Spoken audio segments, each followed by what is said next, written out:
Good morning, y'all. It's your boy Al. Happy Thursday. I want to touch on this. I usually don't talk about this kind of stuff. Um, when young rappers die, I usually don't deal with it. I'm not really into young rap. I don't really deal with young rappers. Frankly, I think a lot of the music is demonic and satanic, especially their subject matter. So I really don't dive into it. But I want to dive into this young Dolph, who was killed in Memphis after he was survived two attempts. He survived, killed in his own hometown in a store. He's trying to buy, I think, donuts or something like that. It's a sad situation, and it's a sad environment that we live in, that young black people live in, when your success brings people desiring to kill you. And I want to jump into a couple of things real quick. I want to make it brief, but I want to jump into a couple of things real quick. The first thing is, and I want to say this, and I know a lot of people might disagree with me, but I don't want to hear nothing ever again in any situation from Black Lives Matter. When a white cop killed the next white cop, God forbid, the next white cop that kills the next black kid, I don't want to hear nothing from Black Lives Matter. I don't want to hear nothing from nobody who stands up whenever that kind of situation happens, but it's quiet and silent when this kind of thing goes on. Black on black crime is real. Sorry, Mr. D.L. Hewlett. I'm tired of him too. I'm tired of these left wing screaming racism at everything, blaming white people for everything. Yeah, we know that racism has played a huge part in a lot of what we see, but when are we going to play our part? You know, I hear D.L. Hewlett saying there's no such thing as black on black crime because whites kill whites. Well, guess what, man? Whites can kill whites and still come into your community and gentrify it. Whites can kill whites and still prevent you from getting a bank loan. Whites can kill whites, still pile up in the courtroom, kick all the black people out, and then let somebody go for killing somebody that looks like you. Whites can kill whites, still run this country, own everything, make all the moves, pull all the stops. We can't. Whites can kill whites, still got the majority of the numbers in this country, still storm the Capitol, and nobody be held accountable. So I don't want to hear what black people, please stop talking about what white people can do. You can't. We can't. We have never had those kind of numbers. We've never had that kind of strength. And just because whites kill whites don't mean that blacks can kill blacks. I'll just say this. That's a horrible excuse. When somebody mentions a black on black crime, these young black kids killing young black kids, young black men killing young black men, and somebody's rebuttal is white people kill whites. That is a horrible, irresponsible, lazy response. It is. So I don't want to hear none of that crap, man. This thing is horrible. These kids can't even be successful in their hometown. And I said something on the page. I was following. Shout out to Jay the Black, who covered it. And I made a comment on his page, and a lot of people back me on this. I'm from Houston, Texas, and I'm not used to this. There's this whole trend of people being killed in their hometown. Booster said that, you can't even be in your home city because people try to kill your home city. You got to leave your home city. In Houston, Texas, that hasn't been the case. And one of the reasons why that hasn't been the case in Houston, I'm 44 years old, and I can remember hip hop in its infancy, hip hop when the golden era, the second golden era.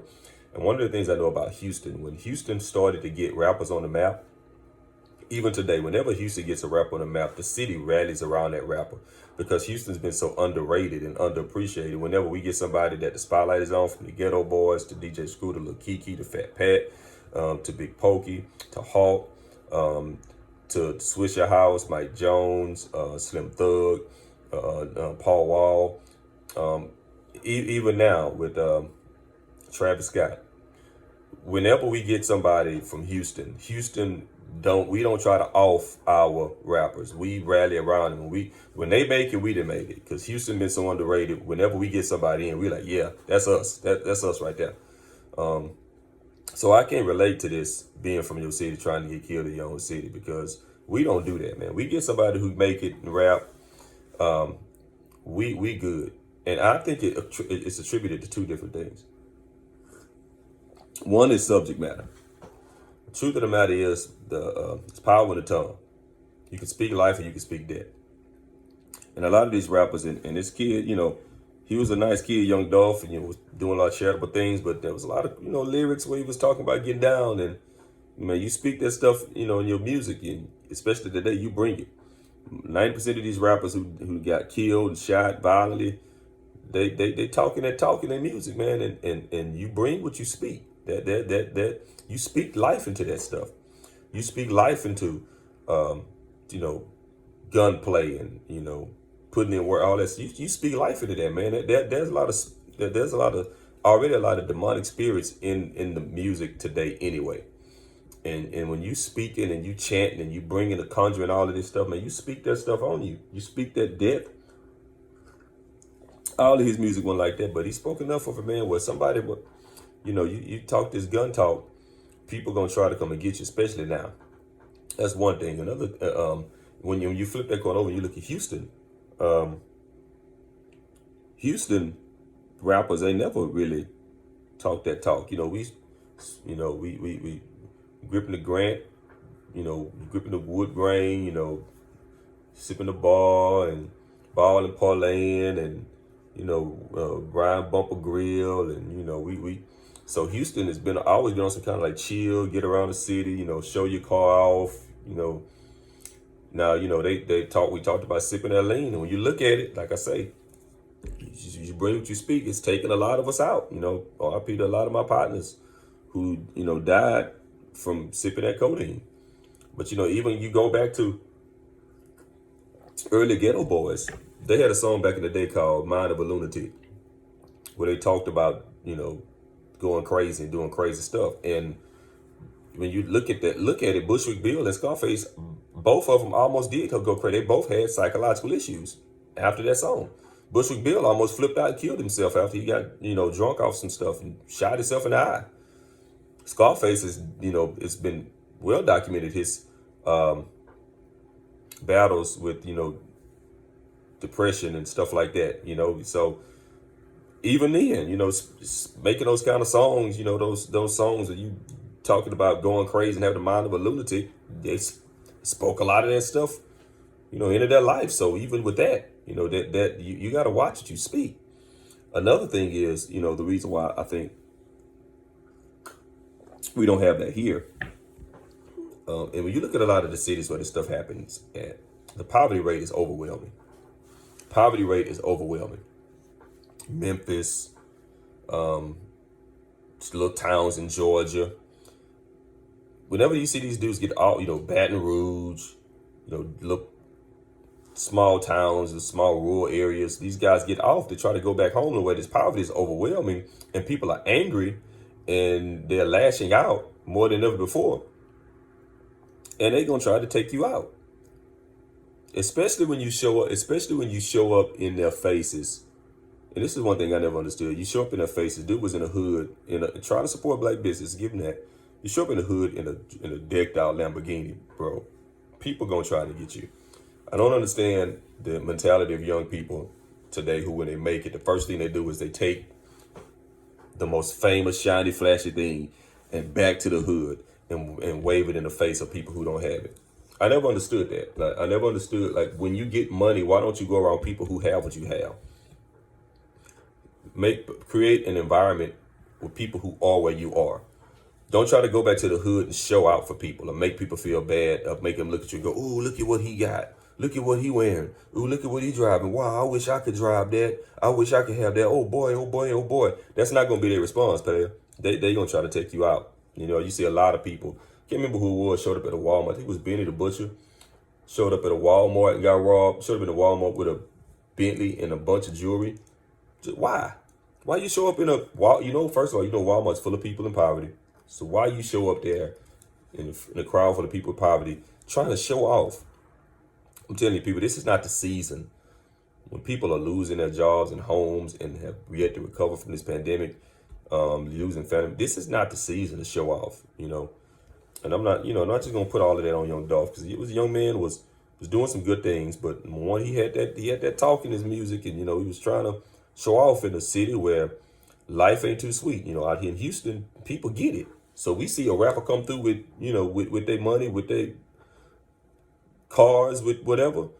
We say, okay, we getting it too. We trying to get it too. We a city full of hustlers. We honest, and dishonest, unfortunately. But we see somebody with something, we're not gonna be like, oh man, You got people out here who make it, who get it. This is a progressive city. You know, we people out here don't see people with stuff all the time. Of course, you have haters everywhere, but we don't see people with stuff all the time and try to take what they have and get what they have, or just be jealous and ready to take them out. So that's the difference in our city, for what I see. And now, in reference to something I also see in this, it is also again, and I speak on this a lot. This is also again remnants of a lack of black men, black fathers in the home. These dudes who kill this guy, and all of these guys who always end up killing somebody. When I was growing up, I had a father, still alive today. God bless him, who taught me to get mine. Took me out when I was 7 years old to cut yards. Let me cut the backyards if they were small enough. Put money in my hand. Open my hand, put money in it. Cut yards in them all summer when I went from 6 to 7 years old. Put money and pay me $5 a yard, tallied it up, paid me at the end of the summer. Put money in my hand, taught me the value of hard work. I think among one of many of the drawbacks from not having black fathers in the home is women have been responsible for raising a lot of angry, irresponsible, narcissistic young men, young boys who don't know the value of hard work, who don't know to get theirs and not be jealous of somebody else, who don't know that the way you get yours or the response to somebody having theirs isn't you trying to take them out. So I think, I said this before. I said this on several videos. Whenever God's order is disturbed, chaos will ensue. Women think they were all right raising boys without men. Men think they were all right stepping away from the home. And you have just a generation full of chaotic young boys out here killing each other and then praising it in these songs. And I go back to that again. You speak death, you get death. You speak life, you get life. These boys speaking all this death, talking about all this riding around, doing this, doing that. Regardless of what you could be handing out turkeys, doing that. But if you speaking that stuff in your music, man, those spirits they're going to activate and they're going to come for you. They are going to come for you.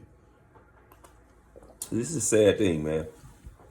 It's sad to see these young black men getting money, life-changing money, and then dying because somebody wants to kill them. Dying because somebody wants them dead or doesn't like what they have or can't get it themselves, so they want to kill them. And my thing to the black community is we need to change the narrative, and it's gonna have to start with us. It can't start with police brutality, this and that, man. It's got to start with us. It's got to. We have to change the narrative ourselves. Those black men who stood up in their community and said, you know what, this is, we not dealing with y'all no more. If you're not with us, you're against us. We got to take that mentality. We can't just keep letting this stuff slide, writing it off. Somebody get killed. Oh man, that's just the way it is. No, we need to stand up and do something, man. The men of God need to stand up and do something. And I say that this is a male issue. Women are not going to be able to march and end this. It's a man issue. Men, godly men, need to stand up against these agents of the devil and change the narrative. You can march all day long. Man, nah, man. Get your feet in that community. Get your feet in these schools like those 40 fathers did. Get your feet in your home where your child is, where your son is. And change this narrative, man, because we losing too many black boys, man. Rest in peace to young Dolph, his family, praying for him. But we have to change this thing, man. We have to change this. We have to change the way these young boys are killing themselves or looking at each other. We have to teach these people to value life. It's too easy now for people to pull a trigger, change a whole person's life and all the lives connected and not think anything of it, man. That's a disconnect from God right there. That's what you do when you disconnected from God. When you disconnected from God, you don't value life. When you disconnected from God, you can kill someone and walk away and go and party. And I guarantee you these dudes who killed him went somewhere and celebrated that this man's life was gone. But that's what you can do when you're connected to the devil, not when you're connected to God. So what we need to do is we need to get a connection back to God through our fathers, through getting back in our homes and our communities and these schools. and change this thing, man, because these young boys out here dying. We need to change the narrative in this music. You know, we've seen our music go from, you know, having a balance of, you know, conscious and, you know, gangster rap in the middle of the road to just all negative, getting it back in blood and shooting people up and all that kind of stuff, man. Come on. Time for that is up. And I don't care if it's got beats you like to dance to. That ain't nothing but the devil too. A lot of people let it ride because the music is so, you know, you can do your little TikTok dances to it. Don't care. We need to change the narrative because whether you know it or not, you might be doing your dances, but guarantee you those lyrics are seeping into your brain. That's why I don't listen to none of that stuff. That's why I can't really go back and listen to a lot of stuff I used to listen to. I can't go back and listen to Chronic. I can't go back and listen to a lot of the stuff I used to listen to because those lyrics, they speak to your spirit. I need positivity in my life. So I'm trying to raise a son. I'm trying to be a husband. I'm trying to be a pastor. I'm trying to be a father. I'm trying to do all of this kind of stuff. So I can't listen to that stuff anymore, man, because it pours into your spirit. So that's all I really want to say on this young Dolph. It's a tragedy. And I think one of the greatest tragedies of this is like when these young boys get killed, man. Nobody's ever arrested. Nobody is ever held responsible. People keep getting away with this kind of stuff. People keep getting away with killing these kids, and I think that's a huge tragedy. So we need to step up and take responsibility. Stop screaming Black Lives Matter when cops kill. Start screaming that when these boys killing each other, man, because it's getting really old. It's getting really tired. It's your boy Al, man. Don't forget to click like, subscribe, holler at me in the comments if you agree with what I'm saying. It's cool. If you don't, we can chop it up. Peace, man. We got to make a difference, y'all.